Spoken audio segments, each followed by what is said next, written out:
2026 সালে এসে এখন আবার চুরির ধান্দায় নেমেছে।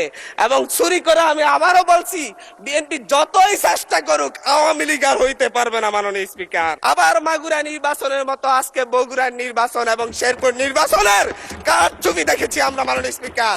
ধানের শীষে ছাপ্পা সিল মারা হচ্ছে মাননীয় স্পিকার। ছোট ছোট বাচ্চাদেরকে লাইনে দাঁড় করায়, স্কুলের বাচ্চাদেরকে লাইনে দাঁড় করে ভোট দিতে দেওয়া হচ্ছে। এর চাইতে নির্লজ্জতা আর কি আছে মাননীয় স্পিকার?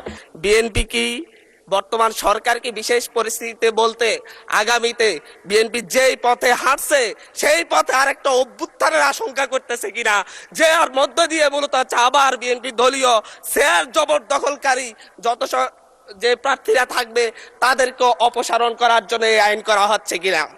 আমি জানি না আসলে বিশেষ পরিস্থিতি বলতে কোন বিশেষ পরিস্থিতিকে বোঝানো হচ্ছে এই আইনে। এটা একটি কালো আইন হিসাবে বাংলাদেশের গণতান্ত্রিক ইতিহাসে সবচেয়ে একটি কালো আইন হিসেবে থাকবে। আমি জিজ্ঞাসা করতে চাচ্ছি মাননীয় মন্ত্রীকে, বিশেষ পরিস্থিতি বলতে কি তার দলীয় এজেন্ডা বাস্তবায়ন না করলে তাদেরকে অপসারণ করা হবে, নাকি হচ্ছে দখলদারিত্ব না মানলে অপসারণ করা হবে, নাকি অবৈধ সুবিধা না দিলে অপসারণ করা হবে? এটা কোন সময়ে কোন বিশেষ পরিস্থিতিতে অপসারণ করা হবে তার সুনির্দিষ্ট কোনো ব্যাখ্যা নেই। এর মধ্য দিয়ে মূলত স্থানীয় নির্বাচন এবং গণতন্ত্রের ফিটে ছুরিকাঘাত করা হচ্ছে। আগামীর অগ্রগতির ভিত্তি আনোয়ার ইস্পাত, স্ট্রংগেস্ট স্টিল সিন্স 1978। মাননীয় স্পিকার, এখানে বলা হচ্ছে উপযুক্ত ব্যক্তি যদি বিশেষ পরিস্থিতিতে সরকার এই ক্ষেত্রে নিয়োগও করতে পারবে। এ আইনের অন্যান্য বিধান কিংবা আপাতত বলবৎ অন্য কোনো আইন যাহা কিছুই থাকুক না কেন, সরকার বিশেষ পরিস্থিতিতে অত্যাবশ্যক বিবেচনা করিলে জনস্বার্থে কোনো পৌরসভা উহার কার্যাবলী সম্পাদনের উদ্দেশ্যে একজন উপযুক্ত ব্যক্তি বা প্রজাতন্ত্রের কর্মে নিযুক্ত উপযুক্ত কর্মকর্তাকে পরবর্তী আদেশ না দেওয়া পর্যন্ত প্রশাসক নিয়োগ করিতে পারিবে।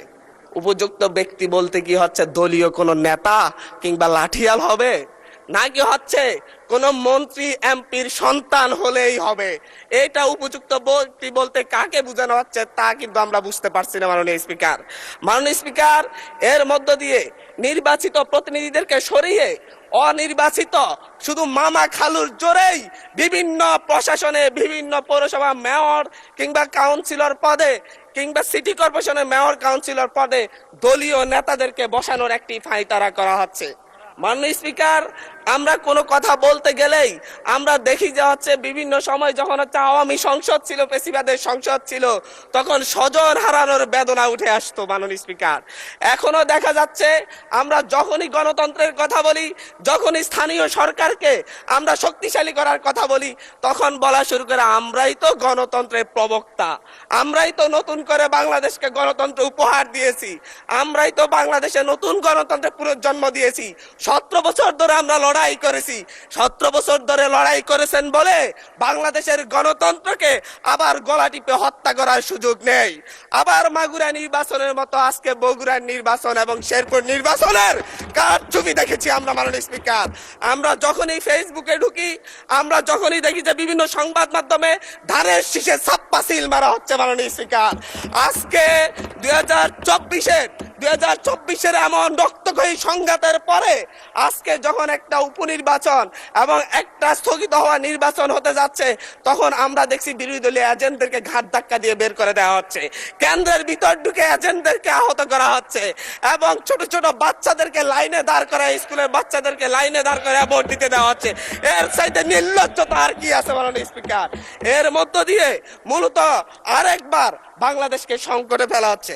একটা বিষয় হচ্ছে আমাদের যে ট্রেজারি বেঞ্চ রয়েছেন, ওই ট্রেজারি বেঞ্চের নেতারা বারবার বাংলাদেশের গণতন্ত্রকে হত্যা করার চেষ্টা কিন্তু করেছেন, কিন্তু ওনারা ব্যর্থ হয়েছেন, আওয়ামী লীগের মতো সফল হন নাই।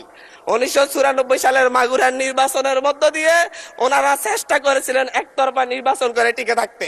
1996 সালে একতরফা একটা নির্বাচন করেছিলেন, 12 দিনের মাথায় জনগণের চাপে সরকার থেকে পদত্যাগ করে তত্ত্বাবধায়ক সরকার ব্যবস্থা দিতে হয়েছিল।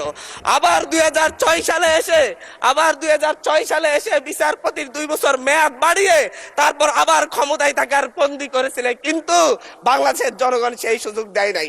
চুরি করা যায়, কিন্তু চুরি করে সেটা আর হজম করা যায় না, যেটা আওয়ামী লীগ করেছে মাননীয় স্পিকার। ঠিক একইভাবে 2024 সালে এসে এখন 2026 সালে এসে এখন আবার চুরির ধান্দায় নেমেছে। এবং চুরি করে আমি আবারও বলছি, বিএনপি যতই চেষ্টা করুক আওয়ামী লীগ আর হইতে পারবে না মাননীয় স্পিকার।